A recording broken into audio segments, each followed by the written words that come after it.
Yan ipupuri natin doon sa blender. Gusto ko nga pala kayo pasalamatan dahil pumayag kayo na dito ako mag-celebrate. Kasi gusto ko talaga na makita ng lahat na pwedeng kumain ng healthy at masarap at the same time. Oo naman. Isang karangalan, ikaw pa, matanggihan. Diyos ko, ang beauty mo, hindi matanggihan. Magiging useful din yung information na to para sa kanila. Para matutunan nila how to prepare healthy food for their kids na hindi boring, na hindi bland o walang lasa. Siyempre sa panahon ngayon, ang dami-dami ng mga instant, di ba? Yes. Na, siyempre kailangan din natin paminsan-minsan pag wala tayong oras, pero hindi siya pang everyday. Yes. Yes, tama yun. Reminds me. Ayan, mga kids, okay ba?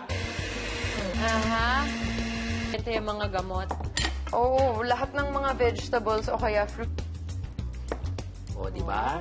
So, mga kalahati ng pakwan, chef. Mm. Tapos, isang 1 cup of lemon. Lemon juice. And then, 2 tablespoons of honey. Tama ka dyan. I shall return. So, sinistrain ko lang para matanggal yung mga ibang buto. Yung mga, para purong-puro na yung juice lang talaga. Kasi pati yung lemon juice natin may pulp. Baka may buto din. So, para lang sigurado na wala nakasamang buto kasi baka mapakla yung buto.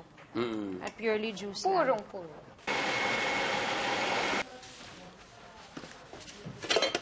Ayan, na-puree ko na. Ito, salain ko naman ulit, ha? What a big day today. Ay, hindi. Okay na trick to. May technique. Yan. Oo. Okay, masaya Ano ba bang tayo, strategy? kuya? Okay ba tayo? Tapos Isang ganyan daw, nilalakihan bagsak. na lang nung stick. Dadaling ko na to. Yung iba to follow. Okay. Wow! Popsicle almost ready.